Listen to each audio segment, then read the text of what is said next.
अस्सलाम वालेकुम नाज़रीन, मैं हूं अब्दुल रज़ाक आपका मेज़बान और आप देख रहे हैं पाक कलर्स। नाज़रीन, जब से बजट आया है फाइलर और नॉन फाइलर का जो शोर मचा हुआ है पूरे मुल्क में, लोग जो नॉन फाइलर हैं वो परेशान हैं कि फाइलर कैसे बने, और हुकूमत जो चाहती है वो ये चाहती है कि आवाम को टैक्स नेट में लाया जाए और जो छोटे ताजिर हैं उनको भी टैक्स नेट में लाया जाए। तो बहरहाल हम यहाँ पे मौजूद हैं एक ऐसी जानी मानी शख्सियत के साथ जो कि ट्रांसपेरेंसी इंटरनेशनल के ट्रस्टी भी हैं, उनके लीगल एडवाइज़र भी हैं। इसके अलावा कि आपका 20 साल तजुर्बा है अपनी शोबे के अंदर और अपने शोबे में बहुत अच्छे नाम से जाने जाते हैं। जी नाज़रीन, आज हम बैठे हुए हैं दानियल एंड मुज़फ़्फ़र को के जो ऑनर हैं advocate high court Daniyal Muzaffar साहब के पास। अस्सलाम वालेकुम सर, क्या हाल है? ठीक है।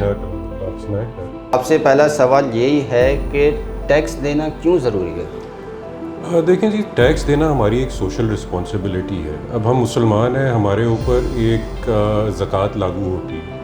ज़कात का मकसद और टैक्स का मकसद तकरीबन बराबर ही है। देखें, ज़कात आप देते हैं ताकि रीडिस्ट्रीब्यूशन ऑफ इनकम हो सोसाइटी के अंदर। जो सोसाइटी के अंडर प्रिविलेज लोग हैं उनको एक सर्टन फैसिलिटीज़ आप देने के लिए, जो था इस्लामिक जो कॉन्सेप्ट था ज़कात का था वो ये था कि जो अंडर प्रिविलेज हैं, जिनकी इनकम इतनी नहीं है कि वो बाज़ चीज़ें अफोर्ड कर सकें, उनके लिए आप ज़कात देते थे ताकि रीडिस्ट्रीब्यूशन ऑफ वेल्थ हो और वो थोड़ी बहुत बेसिक फैसिलिटीज़ अफोर्ड कर सकें।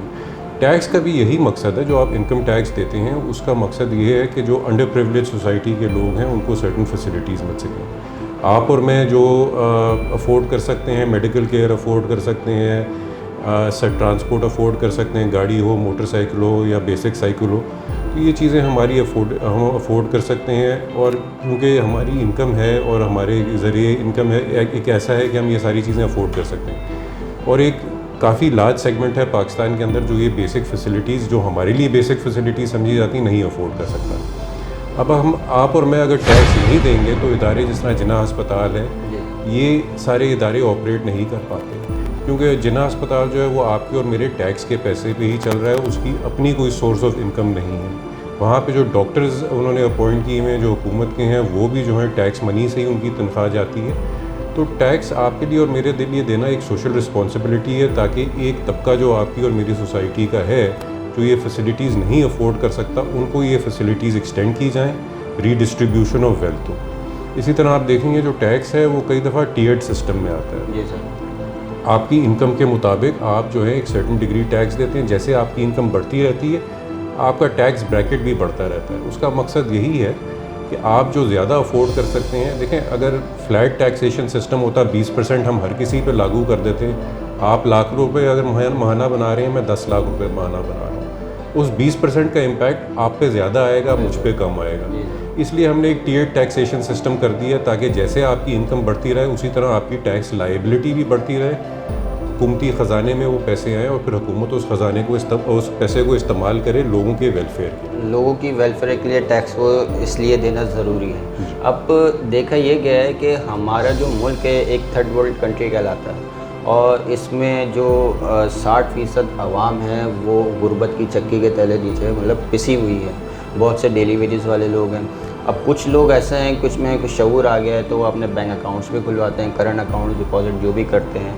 तो अब मिसाल के तौर पर जैसे जिसकी 50,000 मंथली इनकम है और वो ईयरली मिसाल के तौर पे 6 लाख क्रॉस कर जाती है, तो उस पर कितना टैक्स लगता है? देखिए, आपका जो टैक्स ब्रैकेट के मुताबिक है, आई थिंक जो अभी रिवाइज बजट में तो खैर वो रिवाइज होगा, बट 17% लगता था उसके ऊपर, जो 6 लाख से एक्सीड कर जाता था। 6 लाख से अगर आपकी अंदर इनकम होती थी तो आपके टैक्स लागू नहीं होता था। और ये टैक्स ब्रैकेट जो है डिफरेंट हैं फॉर सैलरीड पर्सन और फॉर इंडिविजुअल्स जो अपना बिजनेस कर रहे हैं। जो सैलरीड पर्सन है उनका तो खैर काफ़ी हाई है और उनको इम्पैक्ट भी ज़्यादा आता है, क्योंकि महाना जो है उनकी इनकम में से कट के जो बैंक में उनके डिपॉजिट हो जाता है। और जो नॉन सैलरीड पर्सन हैं जो अपना बिज़नेस कर रहे हैं उनके ऊपर मेरे ख्याल 27% था जो मैक्सिमम टैक्स लागू होता था। अब इसमें भी जो टैक्स भी है after a certain bracket 6 lakh, अगर आफ्टर अ सर्टन अमाउंट आपके ऊपर एक फ़िक्स टैक्स आ जाता है और फिर जो आपकी इनकम इन एक्सेस होती है 6 लाख रुपये से, फिर उस पर आपको एक परसेंटेज टैक्स का दे देंगे। अच्छा सर, जब से बजट आया है और क्योंकि ज़ाहिर सी बात है जैसे दौर आगे बढ़ता जाता है, अवेयरनेस प्रोग्राम आवाम में आती जाती है, सोशल मीडिया इसमें बहुत बड़ा किरदार अदा कर रहा है। अब जब से बजट आया तो एक फाइलर और नॉन फाइलर की जो ना एक शोर मच गया है कि फाइलर और उसमें जो मीमर हजरात ने बहुत बड़ा वो एक अपना किरदार भी अदा कर रहे हैं। तो बहुत से मीमर्स ने ये भी कहा है कि जो नॉन फाइलर है तो उसको कब्र भी नसीब नहीं होगी, जो नॉन फाइलर है तो उसको देखते ही कत्ल कर दिया जाए। तो फाइलर और नॉन फाइलर में फ़र्क बताइएगा और फाइलर बनने के क्या फ़वाइद हैं? देखिए, फाइलर नॉन फाइलर का जो काफ़ी वैसे 3-4 साल से ये चल रहा है, फाइलर नॉन फाइलर का जो इशू था, जो मेरे ख्याल से जो वाकई जो प्रोमिनेंट हो गया था फाइलर नॉन फाइलर का इशू, वो 2022 के बजट के बाद हुआ था, जिसके अंदर filer being a non filer आपके ऊपर काफ़ी सारी रिस्ट्रिक्शंस लग गई थी। For example sale of property में भी आपको इशू आना शुरू हो गया था। उससे पहले सेक्शन 236C के तहत आप टैक्स भर देते थे अगर आप नॉन फाइलर होते थे और आप प्रॉपर्टी अपनी डिस्पोज ऑफ कर सकते थे। 2022 के बाद इसके ऊपर रिस्ट्रिक्शंस लग गई थी। देखिए, फाइलर वो इंडिविजुअल होता है जिसने इनकम टैक्स एक्ट के मुताबिक अपने सारे एसेट्स डिक्लेयर किए होते हैं और वो अपना रिटर्न फाइल कर देता है। नॉन फाइलर वो हजरात हैं जिन्होंने अपने एसेट्स डिक्लेयर नहीं किए और वो सालाना इनकम टैक्स रिटर्न नहीं फाइल करते। अब इसका जो सबसे बड़ा जो फ़ायदा है बीइंग अ फाइलर, वो ये है कि आपके ऊपर जो विथहोल्डिंग टैक्स है वो कम लगता है। अब फ़र्ज़ करें आपने बैंक अकाउंट खोला हुआ है, उस बैंक में आपने एक सेविंग्स अकाउंट खोला है, तो आपको जो प्रॉफिट मिलता है उस सेविंग्स अकाउंट का, उसके ऊपर जो नॉन फाइलर है उसको 30% विथहोल्डिंग डिडक्शन होती है, जो फाइलर है उसको 15% डिडक्शन होती है। तो इसी तरह स्ट्रेट ऑफ द बैट जो विथहोल्डिंग टैक्स है हमारा, वो तकरीबन आधा हो जाता है अगर आप फाइलर हैं। उसके मुताबिक जब आप प्रॉपर्टी सेल परचेज़ करने जाते हैं तो बीइंग अ फाइलर आपके डिक्लेयर्ड एसेट्स होते हैं, आप जो है आराम से वो प्रॉपर्टी ख़रीद सकते हैं विदाउट एनी फर्दर स्क्रूटनी। जो नॉन फाइलर होता है उसको जो जिस तरह मैंने आपको पहले बताया कि सेक्शन 2022 के बाद उसके ऊपर काफ़ी सारी रिस्ट्रिक्शंस लग गई हैं। पहले वो सेक्शन 236C के अंडर जाके टैक्स भर के प्रॉपर्टी अपनी सेल परचेज कर सकते थे, अब उनके लिए वो रिस्ट्रिक्शन है। जैसे आपने 236C का वो किया, अभी हाल ही में जो कराची के ताजिर इत्तेहाद के सरबराह उन्होंने भी इस बात का जिक्र किया कि पहले हम एक फॉर्म जमा कर देते थे चालान के साथ और हम लोग उसमें जो है हमारा टैक्स अदा हो जाता था।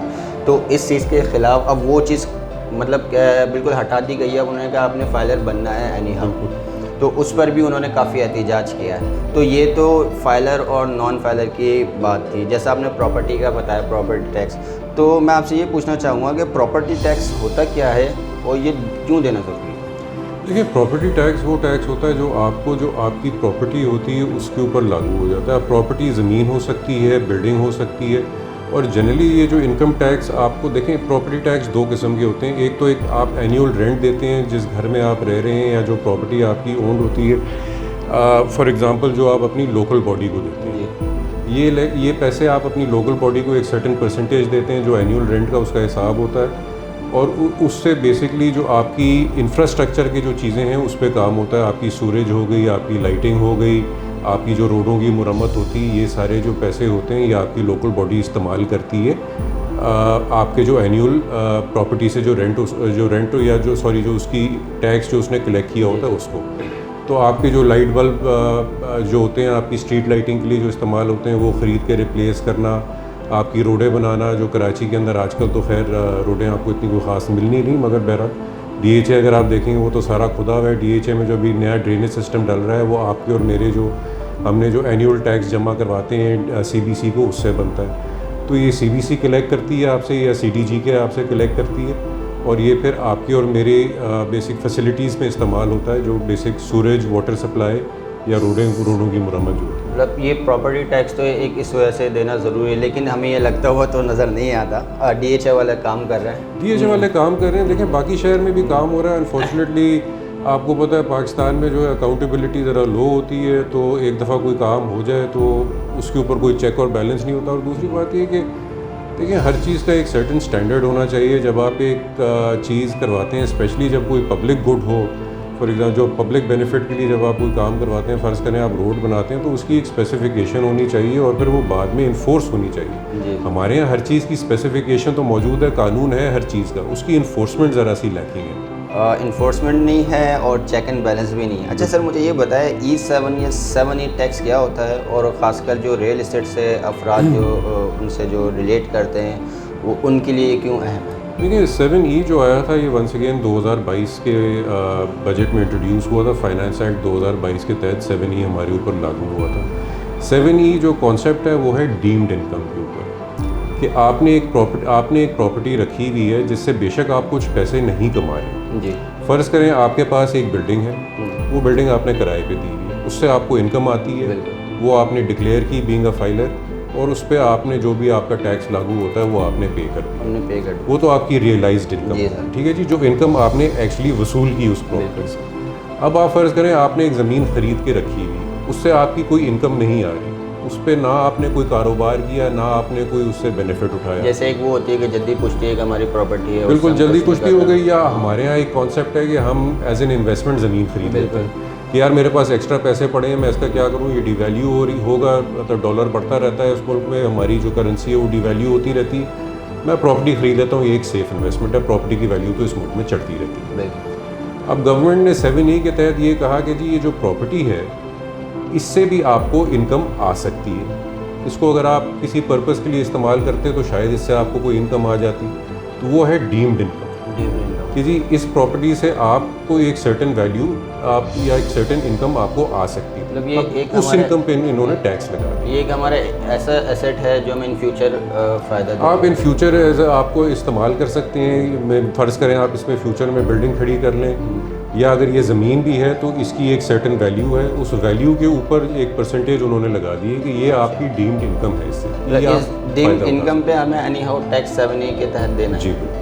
अच्छा सर, अक्सर औकात ऐसा होता है कि हम रोज़मर्रा की चीज़ों में हम बहुत से बड़े सुपर स्टोर्स पे भी जाते हैं या कोई रेस्टोरेंट्स वगैरह में जाते हैं, तो हम जो भी चीज़ खा रहे होते हैं, परचेज़ कर रहे होते हैं, उसमें सेल्स टैक्स या GST टैक्स लगा हुआ होता है, वो हम लोग उसको बिल्कुल नज़रअंदाज कर देते हैं, वो बहुत बारीक से लिखा हुआ होता है, इतना कोई पढ़ता नहीं है। मतलब 70% ऐसी पाकिस्तान में अशियाँ हैं जिन पे GST टैक्स पहले से लागू है।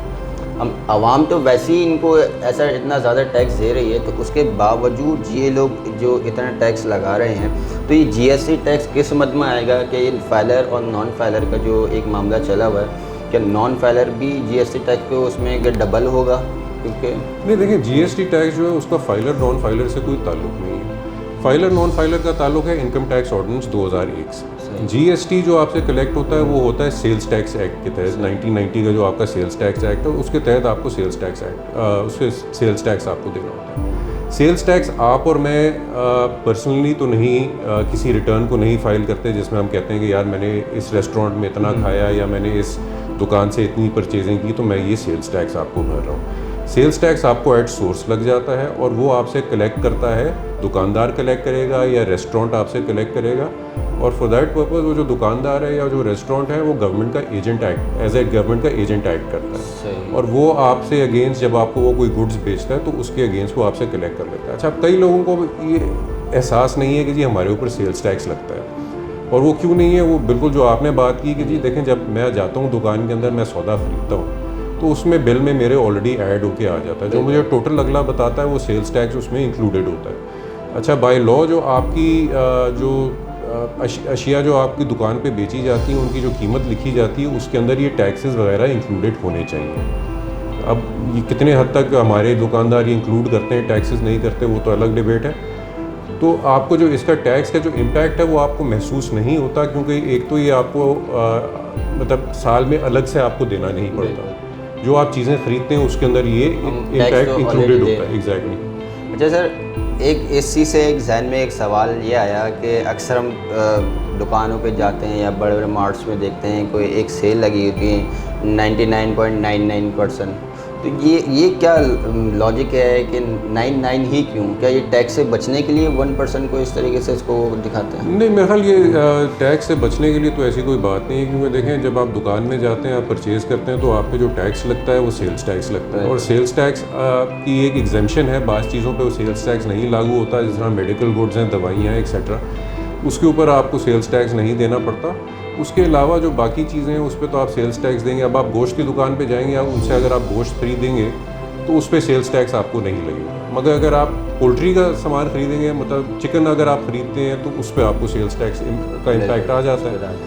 अब ये जो इन्होंने जो आपने बात की प्राइस जो 9 रुपये 99 पैसे वाले अगर कोई लगा देता है प्राइस, तो वो बेसिकली ह्यूमन साइकोलॉजी के ऊपर खेलने का है कि देखें ये जो चीज़ हमने सस्ती कर दी, वो साइकोलॉजिकल इम्पैक्ट जो आपके ऊपर पड़ता है वो उसके ऊपर वो उस लिहाज से इसका टैक्स से कोई लेना देना नहीं। जैसे ये बताएं, टैक्स देना क्यों एक तो एक हमारा सवाल हो चुका है कि हम टैक्स देना क्यों ज़रूरी है।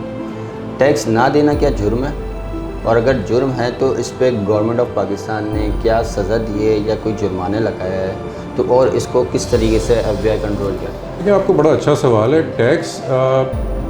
टैक्स ना देना या टैक्स की चोरी करनी बिल्कुल जुर्म है, मगर हर चीज़ के एक लकूनाज होते हैं, हर चीज़ में लूप होल्स होते हैं। आप टैक्स अवॉइड कर सकते हैं मगर आप टैक्स इवेजन नहीं कर सकते। अब जिस तरह आपने पहले 7E की बात की, 7E में भी काफ़ी सारी आपको एग्जम्पशंस मिली हुई हैं। देखिए, अब 7E में आपके ऊपर वो वैल्यू एड, आपके ऊपर जो टैक्स लगेगा डीम्ड इनकम के ऊपर लगेगा अगर आपकी प्रॉपर्टी की मलकियत एक सर्टन अमाउंट से ज़्यादा हो। 2.5 करोड़ से अगर आपकी मलकियत ज़्यादा है प्रॉपर्टी की तो आपके ऊपर वो इम्पैक्ट आएगा। 2.5 करोड़ से कम है तो आपके उसको 7E के आप दायरे के अंदर नहीं आते। ठीक है जी, तो ये आपको एक एग्जाम्पशन मिल गई 7E। अच्छा, मज़ीद 7E में क्या एग्जाम्पशन है कि आपके पास एक प्रॉपर्टी है जिसमें आप रह रहे हैं, या आपके पास एक दुकान है जिससे आप बिज़नेस कर रहे हैं, तो उसके ऊपर भी 7E लागू नहीं होगा। बिल्कुल। तो ये आप टैक्स इवेजन नहीं कर रहे या आप टैक्स नहीं दे रहे, ये आप उस टैक्स एक्ट जो है उसकी ब्रैकेट के लूप होल के अंदर आप आ गए हैं जहाँ पे आप एग्जाम्पशन मिल गई हो। बिल्कुल, आपको एग्जाम्पशन मिल गई है, आप पे वो टैक्स लागू ही नहीं होता। सही। तो आप उसको टैक्स इवेजन तो नहीं होगी, बट टैक्स इवेजन अगर आप करते हैं definitely that is a crime. Tax avoidance अगर आप करते हैं, अगर आप कोई लूप होल फाइंड कर लेते हैं कि जी टैक्स एक्ट के अंदर या टैक्स के कानून के अंदर एक ये लूप होल है जिसको मैं एक्सप्लॉइट करके टैक्स अवॉइड कर सकता हूँ, then that by all means is not a crime. अगर आप टैक्स इवेजन करते हैं, टैक्स को आप नहीं भरते, तो इसके अंदर डिपेंडिंग ऑन आपकी क्या लाइबिलिटी थी, 5 से 10 साल सज़ा है। और मज़ीद ये है कि गवर्नमेंट जो है आपको फ़ाइन लगा सकती है up to 100% of the evaded tax. 100%? Up to 100%। अच्छा सर, इसी से एक और मैं एक सवाल निकल के आ गया, वो ये है कि अक्सर जो आपने देखा कि कुछ एजेंट्स हैं वो टैक्स कंसल्टेंट बन के फिर रहे होते हैं, तो ऐसे लोगों से कुछ का मेरा भी पाला पड़ा है। वो 2022 में मैं भी खुद इसमें टैक्स नेट में आ गया हूँ। तो बहरहाल उनका कहना ये होता है कि आप अपनी जितनी ज़्यादातर जो रियल इस्टेट से मुतालिक जो भी आपकी क्या कहते हैं इनकम हो, वो आप कैश पे डील करें और अकाउंट में 6 लाख से ज़्यादा अमाउंट ना दिखाएं, तो आप टैक्स नेट से बच जाएंगे। तो क्या ये भी जुर्म है? जी बिल्कुल, ये भी जुर्म है, क्योंकि देखें ये आप टैक्स अवॉइड नहीं कर रहे, ये तो आप एक्टिवली इवेड कर रहे हैं। आपने कैश की तरफ ट्रांजैक्शन चली गई हैं, आपकी जो आपकी एक्चुअल इनकम है वो आपने डिक्लेयर नहीं की, जो आपने सॉर्ट ऑफ एक सर्टन परसेंटेज अपनी इनकम की डिक्लेयर कर दी है, बाकी आप जो है गवर्नमेंट से छुपा रहे हैं। सो जो गवर्नमेंट से जो आप इनकम छुपा रहे हैं वो इवेजन के दायरे में आता है, वो अवॉइडेंस के दायरे में नहीं है। क्योंकि ज़्यादातर रियल्टर्स की जो प्रैक्टिस ज़्यादातर यही होती है। बहरहाल बहुत शुक्रिया सर आपका टाइम देने का। आप आए हमारे पास, बड़ी खुशी हुई है। तो नाज़रीन, आज का प्रोग्राम आपने देखा। आज हम मौजूद थे दानियल ज़फ़र साहब के पास और इनसे हमने रहनुमाई हासिल करी। आपको भी अगर कोई रहनुमाई हासिल करनी है इनसे टैक्स के हवाले से, इनकम टैक्स के हवाले से या कस्टम टैक्स के हवाले से, प्रॉपर्टी के हवाले से, कोई भी क्रिमिनल लॉस के हवाले से, तो आप दानियल मुज़फ़्फ़र साहब का यहाँ पे स्क्रीन पे नंबर चल रहा है और इनसे आप रब्ता कर सकते हैं बिल्कुल, और बहुत अच्छी रहनुमाई आपको मिल सकती है। तो नाज़रीन, आज का प्रोग्राम यहीं पे हम ख़त्म करते हैं और मिलते हैं एक और नए टॉपिक के साथ और एक और कोई जानी मानी शख्सियत के साथ। जब तक के लिए अपने मेज़बान अब्दुल रज़ाक को दीजिए इजाज़त। देखते रहिए पाक अलर्ट्स।